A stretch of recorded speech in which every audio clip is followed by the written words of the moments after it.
તો સુરત જિલ્લા વન વિભાગે લાકડા ચોરીનું નેટવર્ક ઝડપી પાડ્યું। આશરે 10 દિવસ પહેલા લાકડા ભરેલી ટ્રક ઝડપાઈ હતી, જેનું પગેરું ચેક મધ્યપ્રદેશ સુધી જતા માંડવી વન વિભાગની ટીમ એમપી પહોંચી, જ્યાંથી મળી આવ્યા 5 કરોડ રૂપિયાના સંતાડેલા લાકડા।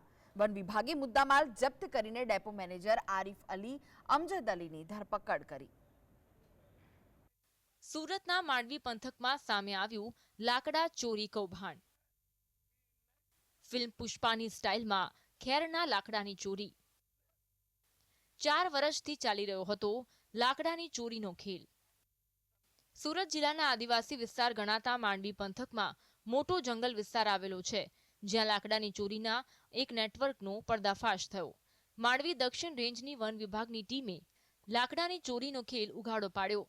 તમે લાકડાની ચોરીના દ્રશ્યો ફિલ્મ પુષ્પામાં જોયા હશે।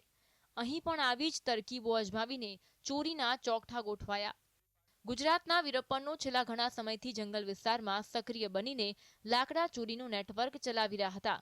આ તસ્કરો પુષ્પા ફિલ્મની જેમ જંગલ વિસ્તારમાંથી ખેરનું લાકડું ચોરી કરી ટ્રક મારફતે બીજા રાજ્યોમાં મોકલી રહ્યા હતા।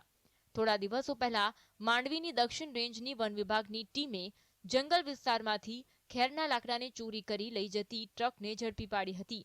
આ ટ્રક ચાલકને પૂછપરછ કરતા તપાસનો રેલો મધ્યપ્રદેશ સુધી પહોંચ્યો।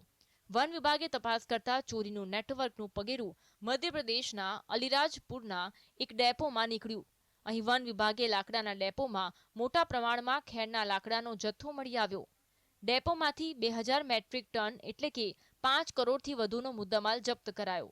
તેમજ લાકડાનો ડેપો ચલાવતા મેનેજર આરિફ અલી અજમલ અલી મકરાનીની ધરપકડ કરી।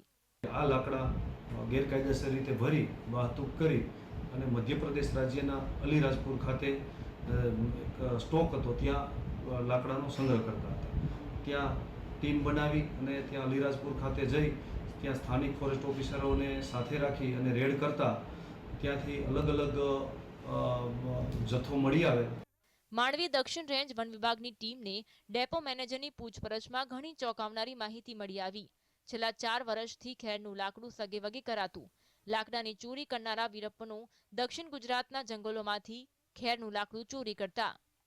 તેઓ માત્ર સુરત જિલ્લામાં જ નહીં, પરંતુ નવસારી, વલસાડ, ડાંગ જિલ્લાના જંગલ વિસ્તારો તેમજ નર્મદા, દાહોદ, ભરૂચ જિલ્લાના જંગલમાંથી પણ લાકડું ચોરી કરતા હોવાની ચોંકાવનારી વિગત સામે આવી। આ ગુના એવા છે કે જે સંગઠિત અપરાધ સંબંધિત ગુના છે, એટલે આમાં એકથી વધારે વ્યક્તિઓના રોલ છે, એકથી વધારે વ્યક્તિઓની સંડોવણી છે। હાલ માંડવી દક્ષિણ રેન્જ વન વિભાગે લાકડા ચોરીના ગુનાની સાથે વન્ય પ્રાણી એક્ટ હેઠળ ગુનો નોંધી દક્ષિણ ગુજરાતમાંથી કોના મારફત લાકડાની ચોરી કરાતી હતી એ બાબતે તપાસ શરૂ કરી છે। અમીશ ચાવડા, બારડોલી, GSTV।